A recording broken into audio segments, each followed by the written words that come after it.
Witam Was, drogie panny słoneczne, księżycowe i ascendentalne w czytaniu na wiosnę.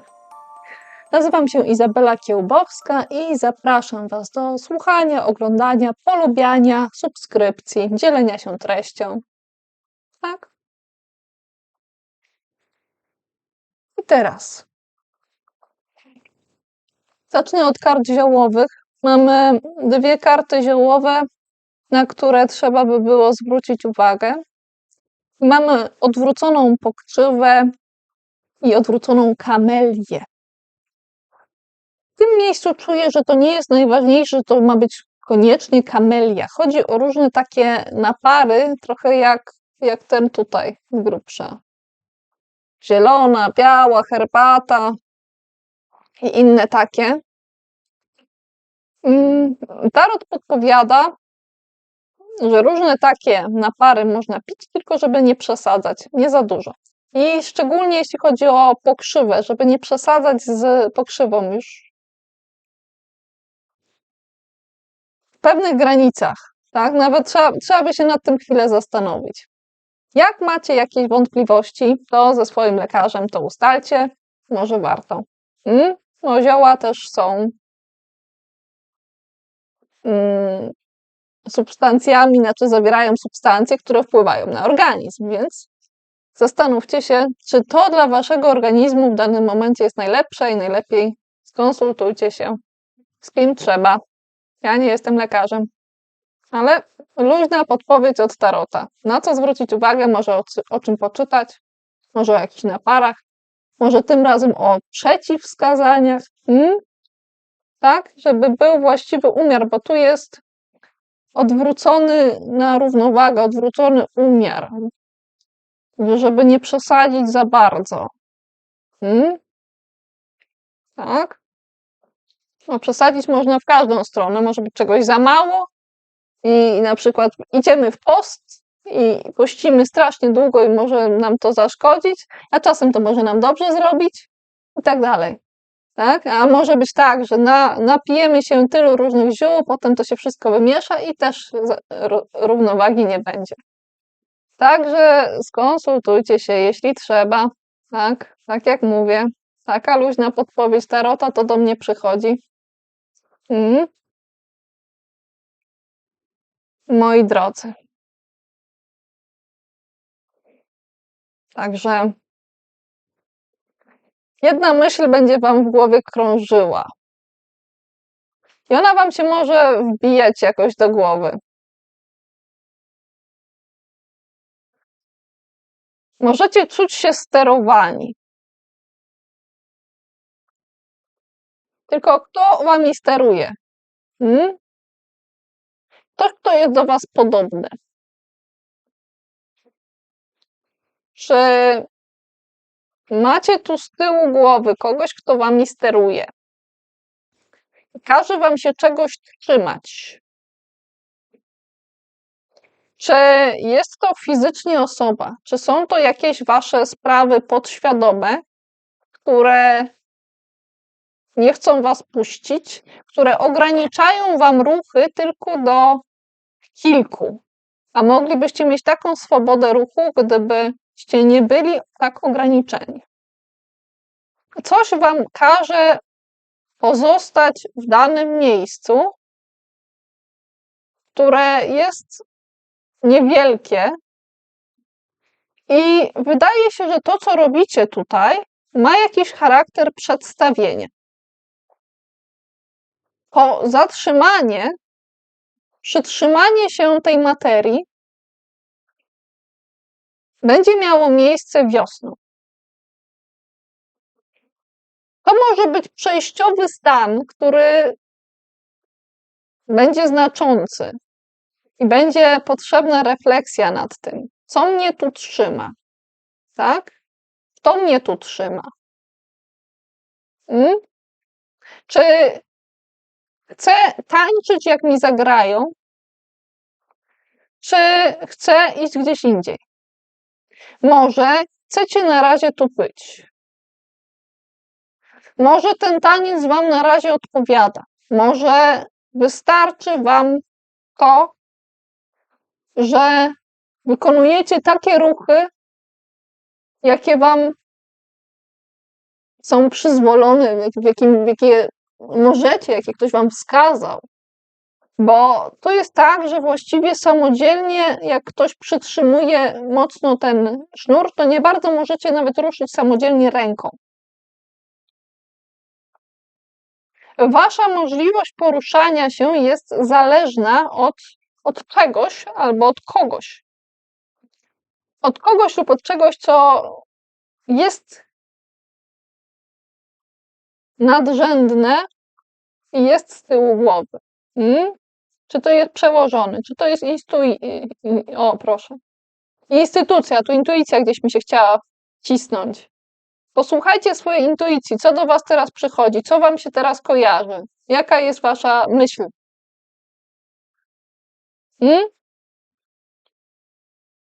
Tak? Zapiszcie sobie, co mnie trzyma. I czy na pewno chcecie tak tańczyć? A może się zdarzyć jeszcze, że wy czymś lub kimś tak gracie. Robicie trochę przy tym przedstawienia.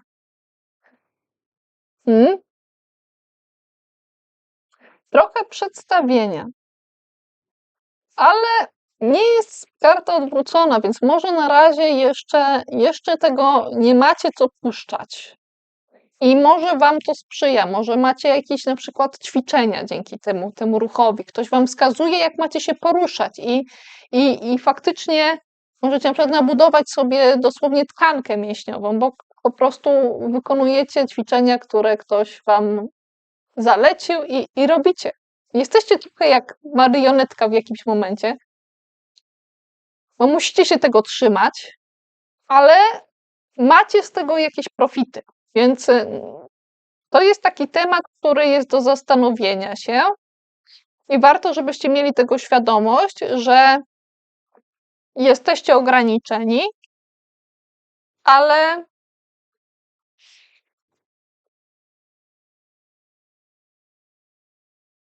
zastanawiam się, jaką macie tutaj minę. Ona jest jakby niejednoznaczna.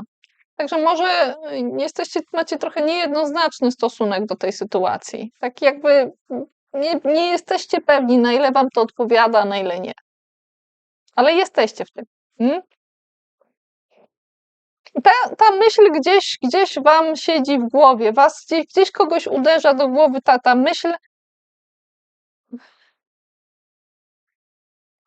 czy to odciąć, ten miecz, czy uciąć, czy nie uciąć. Jeżeli ucinać, to raczej pod koniec wiosny, tak czuję.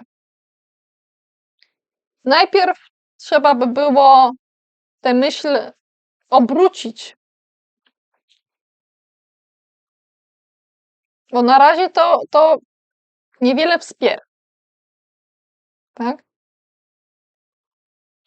Ale jednocześnie jest tu myśl, której można się trzymać i trochę z nią podziałać, ale jest to coś nowego dla was, co trzymacie jak oręż, ale nie macie jeszcze wprawy. Jakbyście zaczęli nową dziedzinę, nowy temat jakiś czas temu, ale jeszcze niedawno i już coś potraficie zrobić, ale nie macie jeszcze wprawy, nie możecie nazwać siebie na przykład mistrzem w tej dziedzinie, tak? Jesteście takim giermkiem właśnie, który dopiero jest na początku tej ścieżki. Ale spójrzcie, że ta osoba dzierży ten miecz z dużą pewnością siebie. Także widać w tym potencjał do rozwoju. Może się też zdarzyć tak, że będziecie obserwować kogoś takiego, to jest takim giermkiem. I to może być ktoś, kto jeszcze trochę się zacina w tym, co robi, bo tu jest dopiero początek. To może być związane z komunikacją, z myśleniem, ze słowami. Jeszcze trochę trzeba by to wyszlifować, ale już coś jest i już można.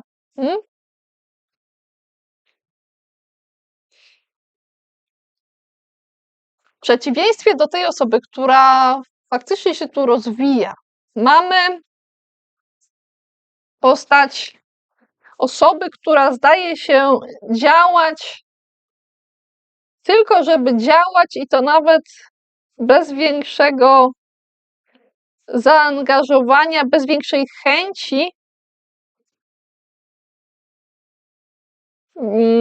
na to, żeby to działanie w jakimś sensie poprawić. Komuś ma ktoś coś do roboty i niby ta robota to prawie się pali w rękach, ale jakby ktoś by się skupiał tylko na swoim telefonie. Wygląda jakby ta istota miała telefon w ręce. Takie jest moje skojarzenie. To jest coś innego, ale to skojarzenie jest istotne. Ktoś jakby pokazuje, ile ma, jaką ma energię, jaki jest świeżutki w tym, ale niewiele z tego wychodzi. Tak jakby ta energia szła tak na wszystkie strony i wychodzi na to, że ktoś zaczyna się zachowywać trochę jak błazen. Nie ma też dużego doświadczenia w tym, co robi. Tu ktoś może być młodziutki, a jak nie młodziutki, no to tak się trochę zachowuje, jakby był młodziutki. A tu jest taka młodość świeża, po prostu świeżość tu jest. Więc są dwie postawy. I teraz pytanie. Gdzie jesteście? Gdzie się znajdziecie? Czy obserwujecie te osoby? Czy wcielicie się w jedną, czy w obie? Różne mogą być odpowiedzi. Chciałabym się dowiedzieć czegoś więcej odnośnie tych osób, żeby łatwiej wam było, że tak powiem, zdiagnozować.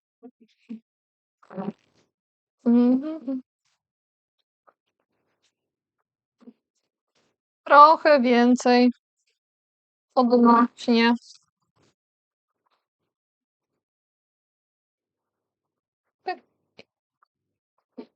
Zobacz. No dobrze, nasz Giermek Buław, który coś z tą energią za bardzo nie działa, jest związany ze sprawami niesprawiedliwości. Może on się tak zachowywać ze względu na to, że ma poczucie jakiejś niesprawiedliwości. Tak.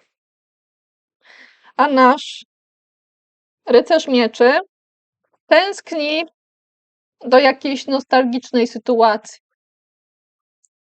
Do takiego swobodnego bawienia się z kimś. Te elementy mogą wam pomóc dowiedzieć się, kto jest gdzie. Czy mam takie poczucie? Czy jest gdzieś, czy była niesprawiedliwość? Właściwie jest. Była i jest trochę.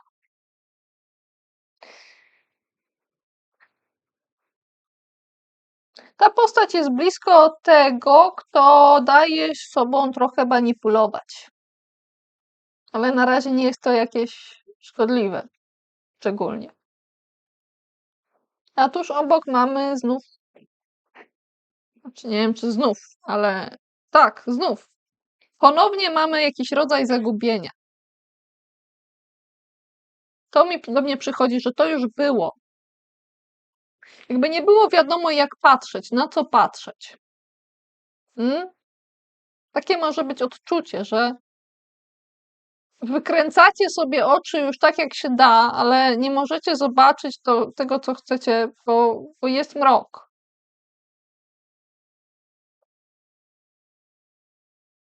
Jakbyście te oczy, że tak powiem, wybałuszali,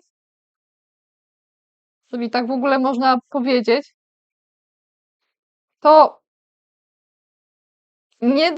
nie uda wam się zobaczyć wszystkiego, więc spróbujcie może zachować trochę spokój. bo wszystkich szczegółów nie jesteście na razie w stanie zobaczyć. A czego to dotyczy, też bym chciała się dowiedzieć. Poza tym, że dotyczy odwróconego cesarza, czyli takiego zbyt twardego zarządzania. A niech będzie już.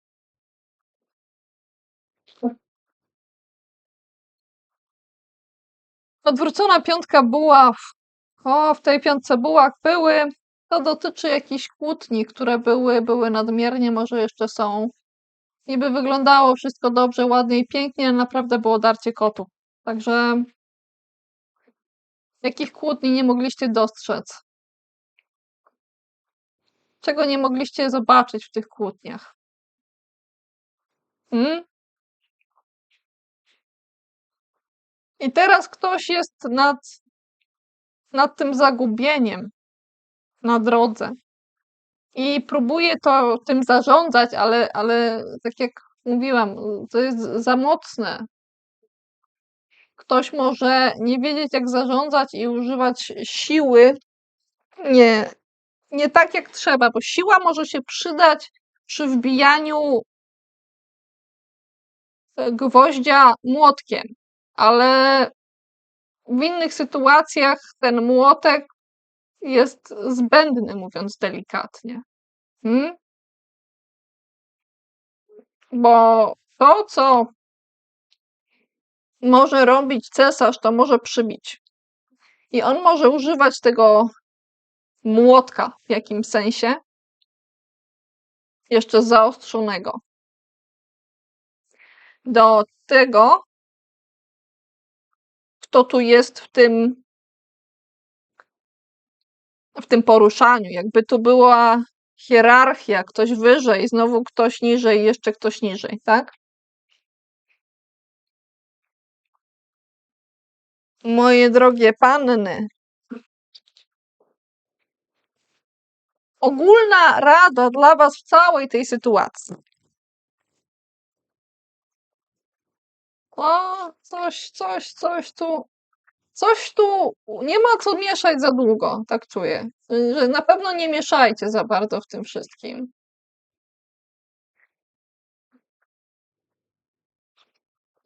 No,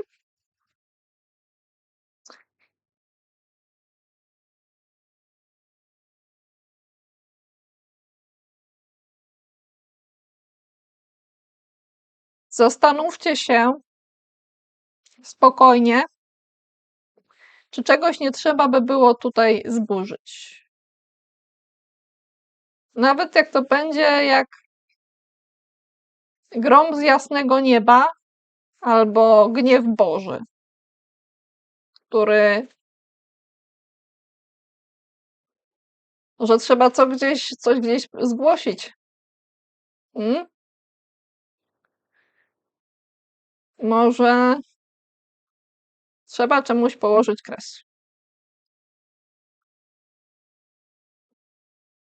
Może trzeba się jednak z jakiejś części tej konstrukcji ewakuować, bo coś tu w tę konstrukcję może uderzyć.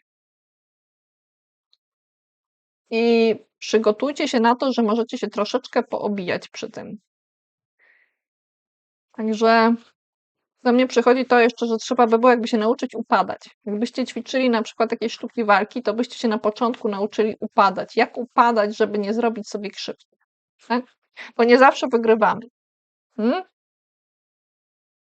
A czasem gdzieś można upaść po drodze w trakcie. Więc nauczcie się, jak przyjmować upadek. Hmm? Wieża pojawia się co jakiś czas w tarocie, także tak to po prostu jest. Czasem coś tam się musi podziać. Jeszcze chciałabym dowiedzieć się, na co jeszcze, bo tu trochę to o tym mówi, ale na co powinniście być przygotowani? Hmm? Na to, że ktoś nie będzie w stanie ogarnąć wszystkich informacji, jeżeli jest świeży w danej dziedzinie.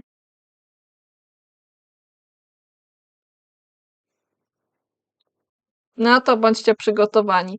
Moi drodzy, wszystkiego dobrego na wiosnę. Pozdrawiam Was serdecznie. Izabela Kiełbowska. Cześć, pa.